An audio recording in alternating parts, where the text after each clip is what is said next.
All guests on ZASLOW Show 2.0 brought to us by the official beer of the program, Johnny Cuba. European roots with that Caribbean soul. We're talking a refreshing German lager in a can. You can pick up a six-pack of Johnny Cuba, your local Sedanos, Presidente, Winn-Dixie. Make sure you always drink responsibly. And, of course, don't forget Johnny Cuba's mantra, stay tranquilo. All right, we are about three plus weeks, so like 23 days now, that we can call the Florida Panthers Stanley Cup champions. I feel like I haven't done any Florida Panthers in at least a few days here. I miss talking about the Panthers every day. So let's get our pal, Panthers color analyst, NHL Network, of course, as well. Our guy, Billy Lindsay, here with us. I mean, I miss the Panther talk every day, Billy.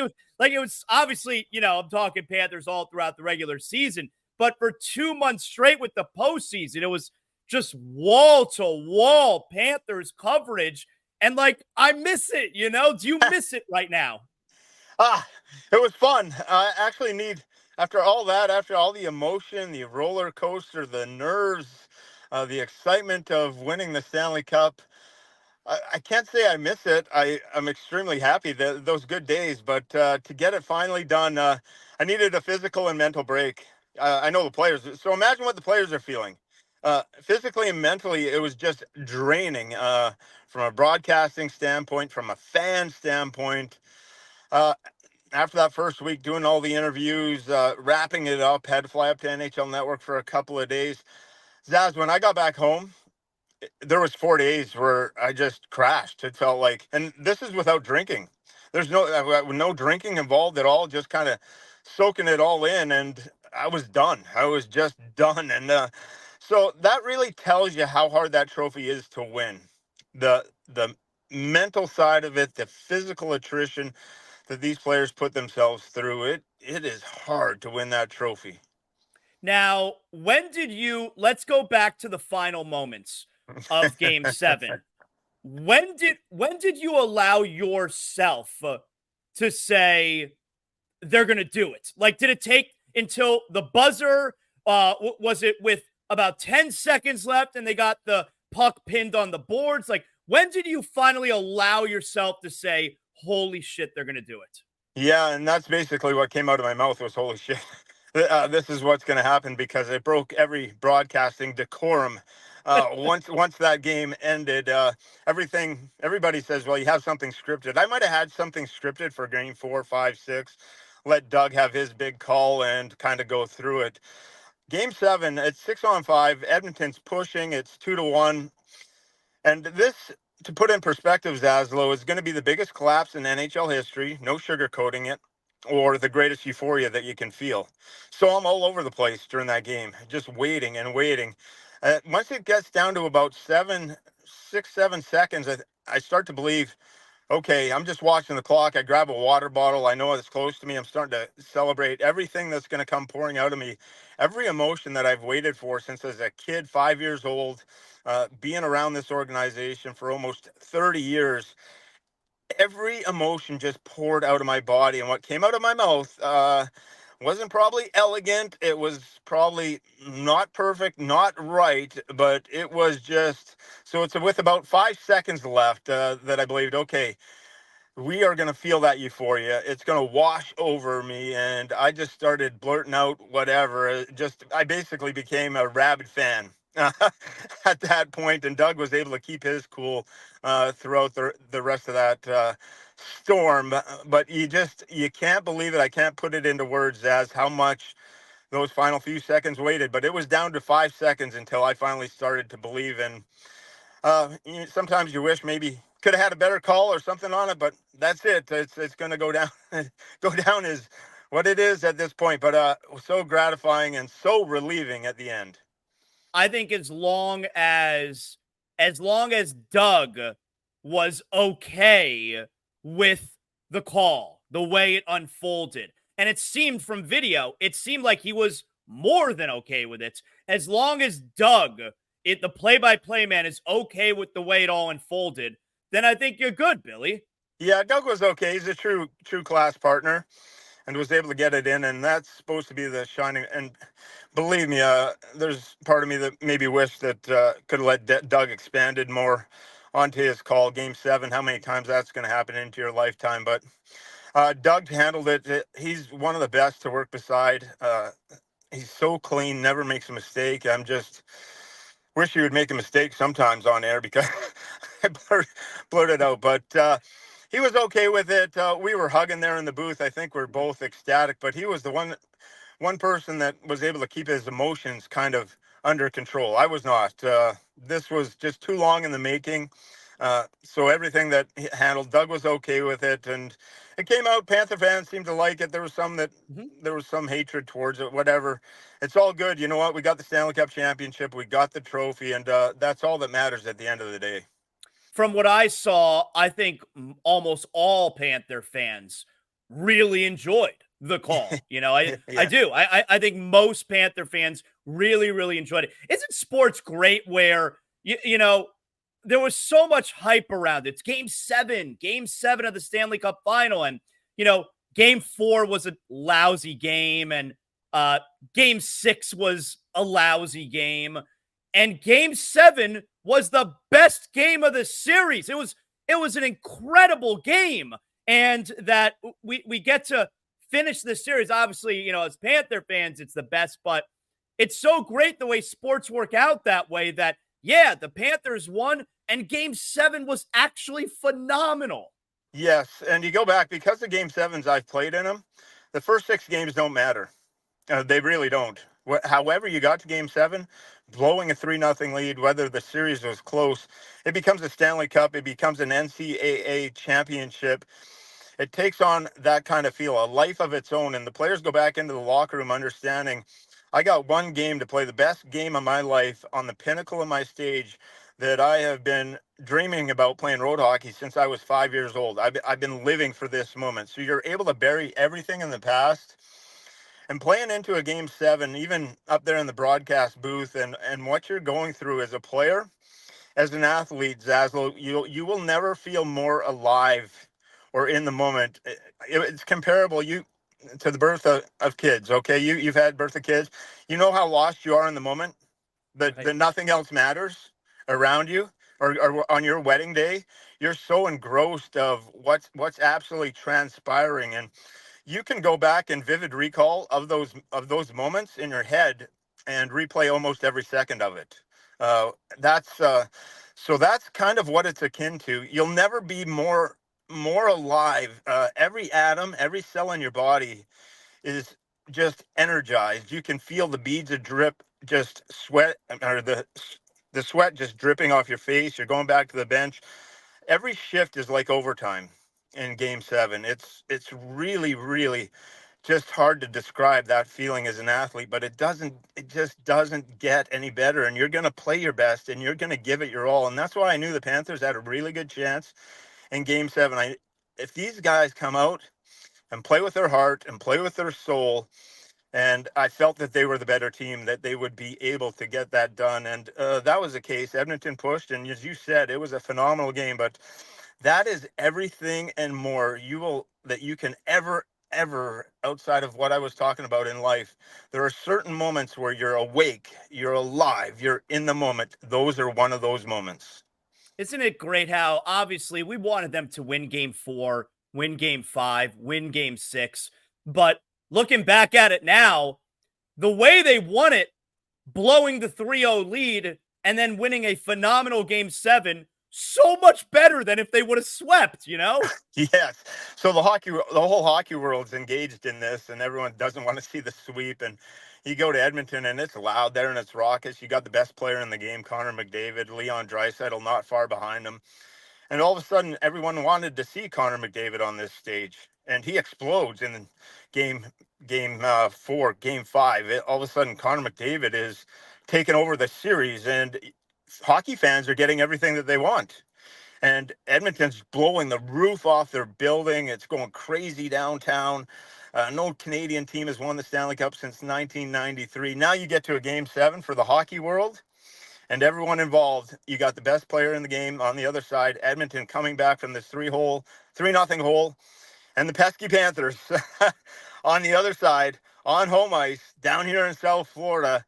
Can they beat Goliath on the other side and take him down? And that's what it boiled down to. So yeah, it was sweet at the end, and pretty much the hockey world got everything that they wanted. Unless you're a Connor McDavid Edmonton Oilers fan, you might be a little bit sour at the end. It's going to go down, Zaslow, as one of the greatest Stanley Cups of all time. Yep. It truly is. And you can ask me who won the Cup in '03. I'm not quite sure. I Right. know '94, the Rangers, 2011, the riots in Vancouver. There are certain Stanley Cup memories that kind of stand out. 2024, you're going to ask 20 years down the road who won the Stanley Cup in 2024. People are going to say the Florida Panthers. They will remember it. I think you're right. I saw the pictures of you holding the Stanley Cup for the first time. Give me the feeling there. Did it feel the way that you imagined it would? Yeah, and the first time that I got was really because of ownership and Mr. Viola all the way down. So I had my dad here, and he's in hospice care with me, but he's good. His memory's there, and he can take stuff in. It's just more of a thing that needs oxygen and going. But he was able to come to a lot of the games this year, sit up in the press box, and he's been, even when I got traded to Montreal or went to Calgary or different teams, he still watched the Panthers. So he's screaming and yelling at the TV all these playoffs and hanging around. And so the great part of it here is Mr. Viola and the ownership group said, after that, get your dad down to the practice rink if he can for a half an hour. We're going to take care of you. And I got to sit there with Mr. Viola, Bill Zito, Paul Maurice, and talk to all of them and hoist with my dad. They tie your skates when you're young, along with my wife of 29 years that I move around. These are the people that made my dreams possible. And to have them there, it was significant for me, but to have those two by my side and have ownership do that is one of the greatest moments of my life. And to hold it, it was heavy. I need to work out more. My shoulders were burning after trying to help my dad hoist it up and my wife and having it above my head for about 20, 30 minutes. But to have my dad there, to have my wife there, the people that made it to so many places, through the ups, through the good, the bad, the ugly. That is a day that I just cannot put into words. And it is heavy, Zaslow. It's 34.5 pounds. I believe it takes a while. You got to do some shoulder lifts. But to credit to the ownership and the group, they made a very, very, very special day for myself. Amazing. That is so great to hear. How about, I'm sure you've seen the pictures now. The cup's been engraved. They're passing it around now. Everybody's got it for a day. I saw Bill Zito took it fishing yesterday or a couple of days ago. I'm sure, like I said, you've seen the names engraved. Roberto Luongo's name on the cup, Brian McCabe's name on the Yep. cup. How cool is that? So much goes into the organization. You're talking about Brian McCabe with player development and Roberto Luongo with the helping out Bill Zito, helping out the goaltending department. It's so hard. So it's so cool to see the names and the background. And that's where Mr. Viola, right at the start of this, deserves the credit, because we had it back in the early 90s with Mr. Huizenga.